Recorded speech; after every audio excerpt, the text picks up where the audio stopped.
Hello everyone, good evening to everyone.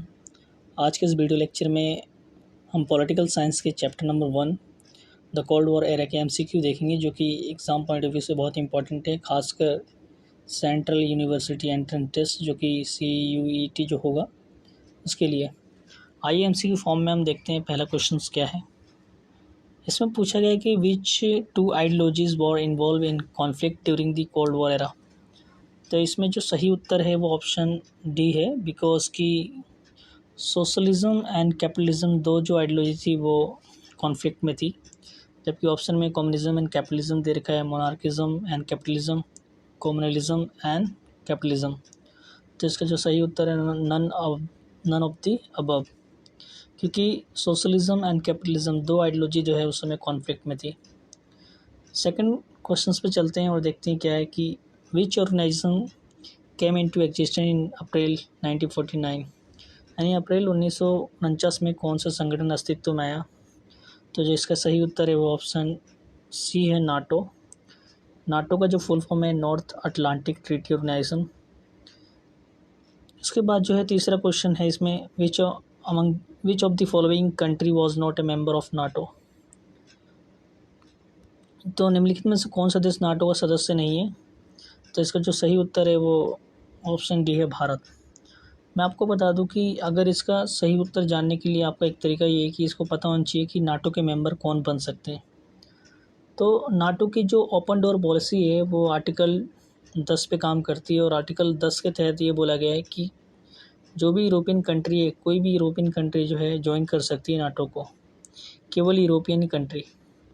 और अभी जो है रिसेंटली जो कंट्री नाटो की मेंबर बनी है वो नॉर्थ मैकेडोनिया है, जो अभी रिसेंटली मेंबर बनी है, और टोटल जो है अभी इसमें 30 मेंबर है। आइए क्वेश्चन नंबर 4 पे चलते हैं। The island country that receive both diplomatic and financial aid from the Soviet union was. तो इसका जो सही उत्तर है ऑप्शन बी है, क्यूबा। वह द्वीप देश जिसे सोवियत संघ से राजनीतिक और वित्तीय सहायता दोनों प्राप्त हुई वो थी क्यूबा।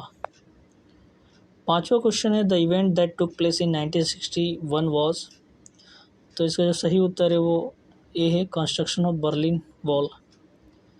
जो बर्लिन वॉल है ये 1961 में बनाया गया था, तो इसका जो सही उत्तर ऑप्शन ए है।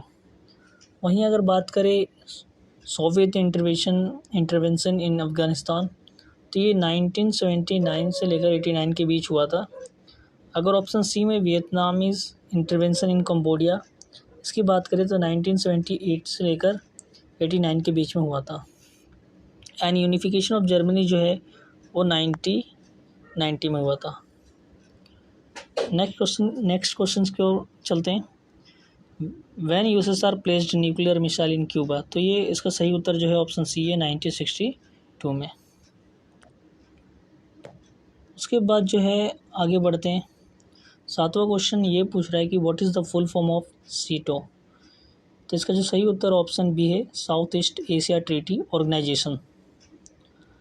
एंड वहीं अगर आठवें क्वेश्चन पे चलते हैं तो इसमें पूछा गया है कि सेंटो का फुल फॉर्म क्या है। तो सेंटो का जो फुल फॉर्म है ऑप्शन इसका बी राइट है, द सेंट्रल ट्रीटी ऑर्गेनाइजेशन। यानी सेटो का पूर्ण रूप क्या है, तो इसका केंद्रीय संधि संगठन। नौवें क्वेश्चन पे चलते हैं। इसमें पूछा गया है कि the person that opposed new colonialism was. नव उपनिवेशवाद का विरोध करने वाला व्यक्ति कौन था, तो वो था क्वामे नुक्रुमा, जो कि एक लीडर थे नॉन अलाइनमेंट मूवमेंट के, उन्होंने इसका विरोध किया था। क्वेश्चन नंबर 10 पे चलते हैं। इसमें पूछा गया है कि शीत युद्ध के बारे में निम्नलिखित कौन सा कथन गलत है। गलत पूछा गया है। आपको जब क्वेश्चंस पढ़ो तो इसमें ये भी ध्यान रखना है कि सही पूछा है गलत पूछा है। तो इसमें देखते हैं आंसर इसका। पहला पूछा गया कि it was a competition between US and Soviet union their respective lies. यहाँ ये सही उत्तर है, ये तो गलत नहीं हो सकता। ऑप्शन बी में पूछा गया it was an ideological war between super power. हाँ ये भी था, क्योंकि आइडियोलॉजिकल वॉर थी सोशलिज्म एंड कैपिटलिज्म के बीच में। एंड वहीं अगर सी की बात करें, it triggers off an arm race. हाँ, आर्म यानी हथियारों की होड़ हुई थी उस समय, ये भी सही है। डी ऑप्शन देखते हैं, यही गलत हो सकता है। The USSR war engage in direct war. तो ये गलत है, क्योंकि डायरेक्ट वॉर जो है इंगेज नहीं थे, वो इनडायरेक्टली जो है कहीं की छोटे मोटे लड़ाई करते, जैसे कोरिया वॉर हुआ, इस तरीके से। नेक्स्ट क्वेश्चंस की ओर चलते हैं। इसमें पूछा गया कि which among the following statements does not reflect the objective of norms, यानी जो गुटनिरपेक्ष आंदोलन है उसका कौन सा जो ऑब्जेक्टिव नहीं है इसमें से। तो पहला पढ़ते हैं इसमें option A, enabling newly decolonise country to pursue independent policy, ये है। Not joining any military alliance, ये भी है। And focusing following policy of neutrality on global issue, ये भी है। इसका जो सही उत्तर है ऑप्शन डी है, focus on elimination of global economic inequalities. ये नहीं होगा क्योंकि तीनों बाकी के जो ऊपर वाले वो इसकी ऑब्जेक्टिव्स हैं, क्योंकि इसमें कहा गया था गुटनिरपेक्ष आंदोलन के जो मेंबर थे कि किसी भी कंट्री में ज्वाइन नहीं करेंगे, चाहे वो कोई सी मिलिट्री अलायंस हो, और साथ में जो इनकी पॉलिसी होगी न्यूट्रलिटी होगी। आइए नेक्स्ट क्वेश्चन की ओर चलते हैं। इसमें पूछा गया कि which of the following was not a member of NATO, इनमें से नाटो का मेंबर नहीं है। तो यूएसए है, इंग्लैंड भी है और फ्रांस भी है। तो इसका जो सही उत्तर है नन ऑफ दी अब, यानी नन ऑफ दिस, इनमें से नहीं है। तो ऑप्शन डी इसका राइट आंसर है। वहीं अगर बात करें 13वें क्वेश्चन की, इसमें पूछा गया है कि which of the following statement about the NIE, इसमें क्यों नहीं होगा, वो ओ होगा, यानी न्यू इंटरनेशनल इकोनॉमिक ऑर्डर इसका फुल फॉर्म है, इज़ फॉल्स, यानी इसमें फॉल्स पूछा गया है। तो LDC इसमें देखते हैं, पहला ऑप्शन जो है LDC को उनके प्राकृतिक संसाधनों पर नियंत्रण दें, हाँ ये इकोनॉमिक जो उनकी नेचुरल रिसोर्सेज उस पर कंट्रोल करने के लिए बोला गया था। सेकंड, पश्चिमी बाज़ारों तक पहुंच प्राप्त करें, हाँ ये भी था। इनके जो लीस्ट डेवलप कंट्री हैं उनको जो है पश्चिमी बाज़ारों तक पहुंच होनी चाहिए। और सी जो है इसमें बोला गया कि पश्चिमी देश से प्रौद्योगिकी की लागत कम करे, हाँ ये भी सही है। तो इसका सही उत्तर ऑप्शन डी है, यानी किसी देश की अंतर्राष्ट्रीय आर्थिक संस्थाओं में एक बड़ी भूमिका प्रदान करे। उसके बाद 14वें क्वेश्चन की ओर चलते हैं, जिसमें पूछा गया the bomb drop by the US Hiroshima और नागासाकी कोड नेम। तो जो बॉम्ब गिराया गया था हिरोशिमा और नागासाकी पे अमेरिका के द्वारा, उसका कोड नेम क्या था। तो इसका जो सही उत्तर है वो little boy and fat man है। वहीं अगर बात करें 15वें क्वेश्चन की, in which year America intervention in Vietnam. तो इसका जो सही उत्तर है 1954-75, यानी ऑप्शन ए। 16वें क्वेश्चन के ऊपर चलते हैं, in which year unification of Germany happen. तो मैंने आपको पहले बताया कि जो जर्मनी का जो यूनिफिकेशन हुआ था वो 1990 में हुआ था, यानी जर्मनी का जो एकीकरण हुआ था वो 1990 में। उसके बाद 17वें क्वेश्चन में पूछा कि who among them does not have a leader of नाम, यानी नाम के जो इसमें से नेता नहीं है। तो जवाहरलाल नेहरू हैं और गमाल अब्दुल नासिर भी थे, सुकरानो थे, एंड मंडेला नहीं है। उसके बाद पूछा कि when did limited test ban treaty sign. तो ये 1963 में इसको साइन किया गया था। आइए चलते हैं नेक्स्ट क्वेश्चन की ओर।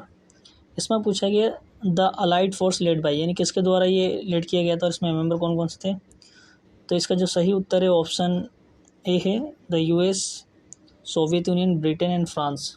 तो इसको याद कैसे करेंगे, इसका याद करने का तरीका ये कि SB एंड BF, यानी कोई SB आपका दोस्त है और उसको वो आपका बहुत बेस्ट फ्रेंड है। तो S मतलब सोवियत यूनियन, B मतलब ब्रिटेन, उसके बाद जो है आपका France and US, US, Soviet union, उसके बाद जो है ब्रिटेन एंड फ्रांस, ये नहीं होगा, SC होगा। उसके बाद जो पूछा गया क्वेश्चन नंबर 20 में कि एक्सेस पावर लेड बाई, तो इसका जो सही उत्तर है ऑप्शन डी है, जर्मनी, इटली एंड जापान। इसको ऐसे भी याद कर सकते हो आप, jig in Japan, Italy and Germany. तो ये 20 क्वेश्चन जो है MCQ फॉर्म में मैंने आपको दिए हैं, इसलिए आपको याद भी हो जाएंगे। तो इसको देख लीजिएगा। Thank you so much.